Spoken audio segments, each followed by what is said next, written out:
kita sebagai negara mampu berdiri tegak menghadapi segala tantangan yang dihadapi kita semua. Semua itu bisa kita lalui karena ternyata membuktikan bahwa bangsa Indonesia adalah bangsa petarung. Bangsa Indonesia adalah pejuang. Itu tidak bisa kita pungkiri. Dan itu kita bisa menjadi bangsa pejuang, bangsa petarung karena ternyata kita mampu menjadikan seluruh tantangan itu dengan keharmonisan, dengan persatuan yang kita mampu jaga selama kita menghadapi berbagai tantangan tersebut. Ke depan tentu kita tidak tahu apa yang terjadi di dunia ini.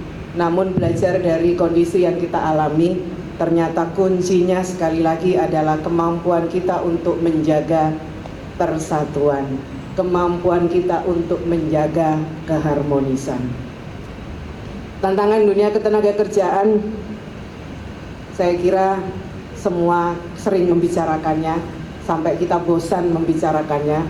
Kita dihadapkan pada industri 4.0, kita dihadapkan digitalisasi. Mungkin kita sudah bosan membicarakan itu dan kita melihat bahwa memang belum terjadi dampak yang besar terhadap digitalisasi.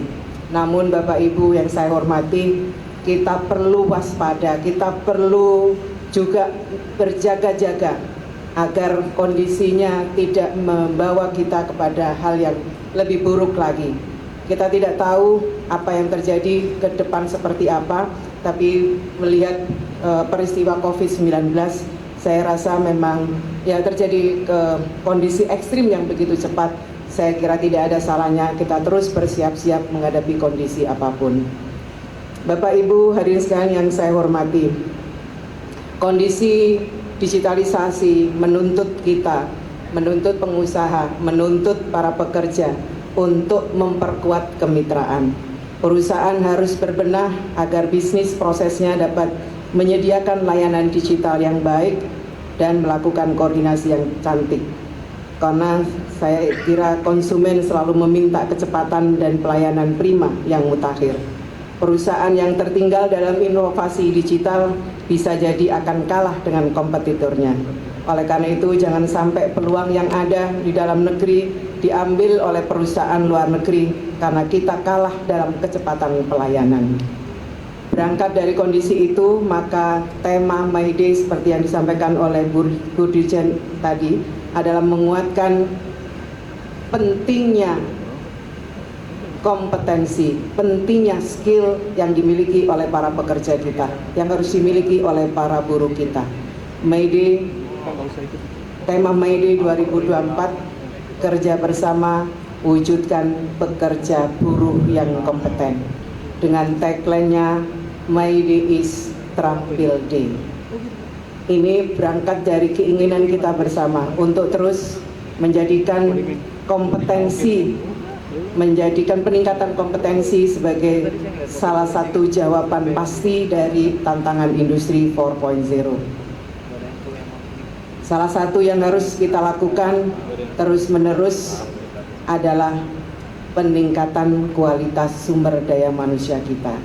SDM di dalam negeri harus lebih baik dari SDM negara lain. Targetnya tentu saja di ASEAN kita harus memiliki SDM terbaik yang kemudian kita tingkatkan di level Asia bahkan dunia. Dan jika kita serius untuk meraih impian kita, insya Allah Indonesia akan menjadi negara maju. Indonesia akan menjadi salah satu kekuatan ekonomi terbesar di dunia. Kelak kita masuk pada Indonesia Emas 2045. Saya terus ngomong begini dan tidak bosan-bosannya untuk terus mendorong kita semua, mengajak komitmen dari semua pihak, tidak hanya teman-teman pekerja, tidak hanya teman-teman buruh, tapi juga kepada teman-teman pengusaha. Pemerintah akan terus melakukan program-program peningkatan kompetensi seperti skilling, upskilling, dan reskilling. Namun sebagai praktisi yang paling mengerti kebutuhan industri, perusahaan yang kita harapkan turut melakukan program-program peningkatan kompetensi tersebut. Yang diberikan kepada, saya berharap tidak hanya diberikan kepada para pekerjanya, tapi juga diberikan kepada calon pekerja, ataupun bahkan diberikan kepada para pelajar yang sedang menempuh pendidikan dan diteruskan dengan validasi sertifikasi kompetensinya.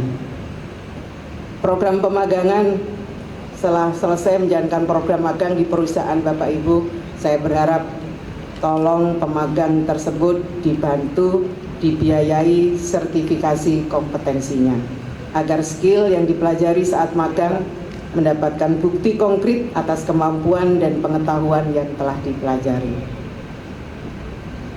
Serikat pekerja, serikat buruh, saya mengajak juga turut serta berpartisipasi mendorong inovasi digital dan peningkatan kualitas sumber daya manusia di perusahaan.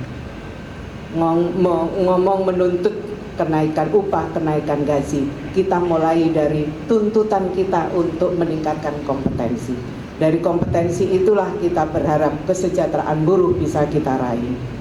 Sekali lagi saya mengajak kepada semua pihak, tidak hanya tanggung jawab manajemen saja, tapi saya juga mendorong kepada teman-teman serikat pekerja, serikat buruh untuk mengambil bagian, untuk mengambil porsi upaya kita untuk terus meningkatkan kompetensi para pekerja kita.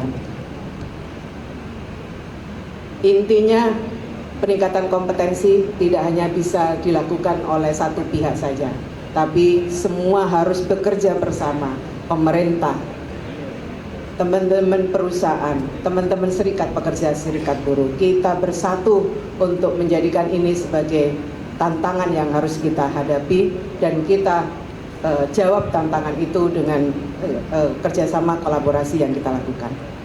Bapak Ibu hadirin sekalian yang saya hormati, hubungan industrial di Indonesia telah mengalami dinamika pasang surut dari masa ke masa dalam memperjuangkan hak-hak dasar terutama kalangan pekerja buruh.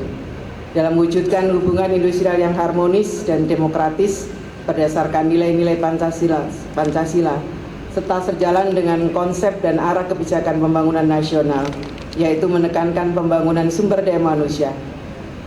Pemerintah, Kementerian Ketenagakerjaan telah mengeluarkan Keputusan Menteri Ketenagakerjaan Republik Indonesia Nomor 76 Tahun 2024 tentang pedoman pelaksanaan hubungan industrial Pancasila yang sudah saya tanda tangani pada tanggal 28 Maret 2024. Untuk mendukung kebijakan tersebut diperlukan komitmen dari pelaku hubungan industrial, tidak hanya pengusaha tapi juga pekerja buruh dan tentu saja pemerintah, agar hubungan industrial Pancasila sesuai yang kita harapkan.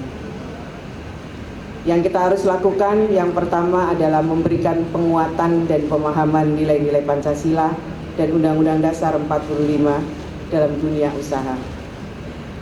Kemudian yang kedua, menciptakan kelangsungan berusaha dan keharmonisan dalam hubungan kerja, serta meningkatkan produktivitas sehingga tercapai kesejahteraan bersama.